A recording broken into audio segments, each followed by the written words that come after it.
हम डीपीओ के रोल्स और रिस्पॉन्सिबिलिटीज़ के बारे में बहुत चर्चा कर चुके हैं। आइए आज बात करें कि क्या सिक्योरिटी के साथ डीपीओ का या प्राइवेसी का कोई लिंक है। शायद इस बारे में बात करने के कोई खास फायदा नहीं है, क्योंकि हम जानते हैं कि पूरा लिंक है। अगर डेटा सिक्योर नहीं है तो प्राइवेसी मैनेज ही नहीं हो सकती। आइए थोड़ी डिटेल में चले। मेरे यूट्यूब चैनल पे आपका स्वागत है, जिसमें आपको रोज डेटा प्राइवेसी पे कुछ ना कुछ नया कंटेंट मिलता है।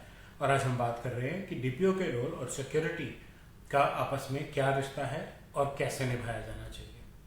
डीपीओ की जो जिम्मेवारी है, सबसे इम्पॉर्टेंट, जो हम कई बार पढ़ चुके हैं, वो है कि वो ऑर्गेनाइजेशन को प्राइवेसी कंप्लायंट रखे। प्राइवेसी कंप्लायंट मतलब कि किसी भी यूजर का पर्सनल डेटा गलत तरीके से गलत पर्पस के लिए ना कहीं शेयर हो, ना कहीं लीक हो, ना कहीं से चोरी हो, यानी कि फुली सिक्योर रहे। तो फुली सिक्योर रहे तो वो बिना सिक्योरिटी के रह नहीं सकता। लेकिन डीपीओ, जैसा कि हमने पहले भी देखा, डीपीओ एक लीगल टाइप की जॉब है। उसके कंसेप्ट्स क्लियर होने ज़रूरी हैं, वो आईटी की जॉब नहीं है।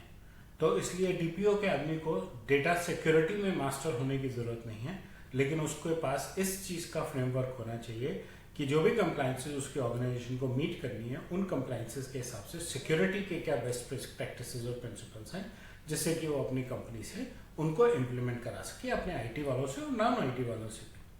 कोई भी आदमी बिना प्रॉपर सिक्योरिटी के दफ्तर के अंदर नहीं घुस सकता। किसी एम्प्लॉय के टेबल पे कागज पड़े हो सकते हैं, बाहर का आदमी देखेगा तो नुकसान होगा। डीपीओ को ये इंश्योर करना है कि लीगल और डेटा प्रोटेक्शन प्रिंसिपल्स जो हैं वो अप्लाइड रहें और सारी ऑर्गेनाइजेशन, सारे प्रोसेसेस उसी हिसाब से स्मूथली काम करें।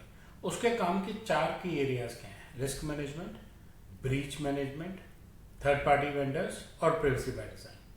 और हम बात करेंगे इन चारों की एरियाज के बारे में और इनकी डिटेल में कि डीपीओ और सिक्योरिटी का इन चारों एरियाज में क्या मिल है। डीपीओ को कॉन्टिन्यूसली डीपीआई करवाते रहना चाहिए। कॉन्टिन्यूस का मतलब है कम से कम 3 महीने में एक बार।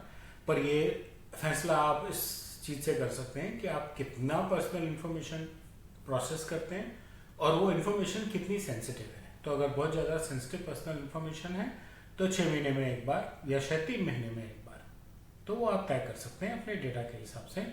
तो लेकिन आइडियली अगर सेंसिटिव इन्फॉर्मेशन है तो कम से कम 3 महीने में एक बार तो डीपीआई करना चाहिए और साल में एक बार थर्ड पार्टी रिव्यू भी लेना चाहिए। उस पर सिक्योरिटी रिस्क एनालाइज करने चाहिए और सिक्योरिटी टीम के साथ काम करना चाहिए, जिससे कि आप सिर्फ authorize access, physical as well as technical, strongest possible encryption और प्रोएक्टिव डेटा प्रोटेक्शन करा सके। हमने कुछ वीडियोस पहले, शायद कई वीडियोस पहले बात की थी सिक्योरिटी की, और हमने CIA ट्रायड की बात की थी। डीपीओ का काम है कि सिक्योरिटी में CIA ट्रायड यानी कि कॉन्फिडेंशियलिटी, इंटेग्रिटी और अवेलेबिलिटी इंटीग्रेटेड हो।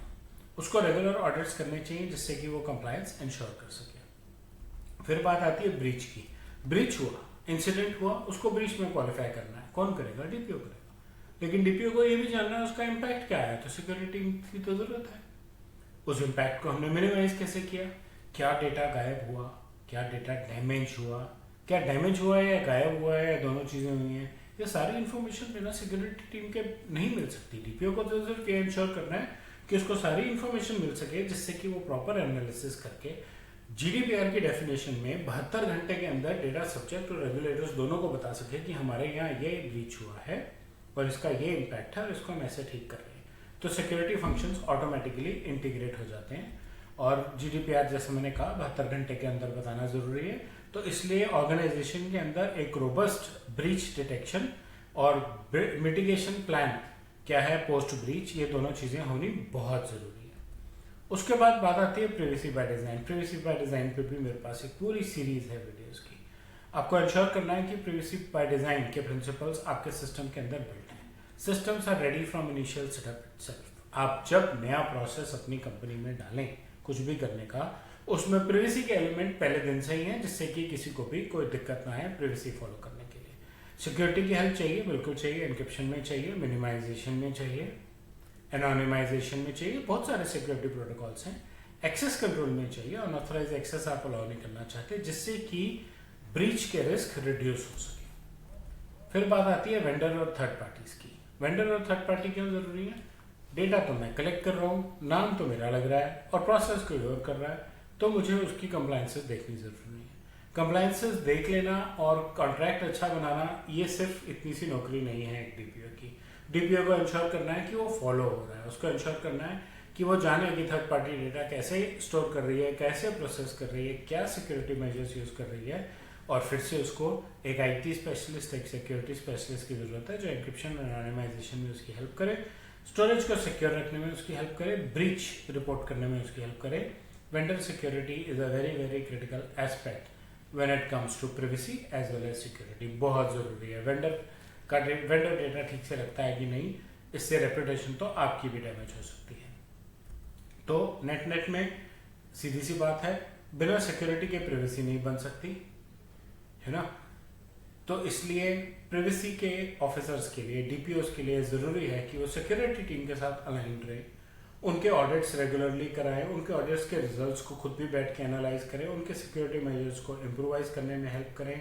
सीआईए ट्राइड की मैंने बात की, सिक्योरिटी की भी जॉब सिर्फ एक फायरवॉल लगाना नहीं है। Unauthorised access, encryption, anonymisation, privacy enhancement techniques हैं बहुत सारी, जिन पे एक वीडियो है मेरे चैनल पे अवेलेबल। ये सारी चीज़ें जो हैं ये सिस्टम में डालनी ज़रूरी हैं, और इस सब के लिए प्रिवेसी और सिक्योरिटी को आपस में साथ में मिलकर काम करना है, जिससे कि वो अपनी ऑर्गेनाइजेशन में सिक्योरिटी और प्रिवेसी दोनों डोमेन्स को सुधार भी सकें, और डेटा सब्जेक्ट्स को और अपनी ऑर्गेनाइजेशन को बेटर प्रिवेसी और सिक्योरिटी दिला सकें, जिससे कि दोनों खुश रहें, दोनों अपने आप को सेफ समझें और सब चीज़ें ठीक से चलती रहें। सिक्योरिटी और डीपीओ के रोल में बस इतना ही। अगर आपको मेरा कंटेंट अच्छा लगा तो लाइक और बेल आइकॉन दबाएं, मेरे यूट्यूब चैनल को सब्सक्राइब करें, और अपना फीडबैक जो है वो कमेंट सेक्शन में शेयर करें। धन्यवाद।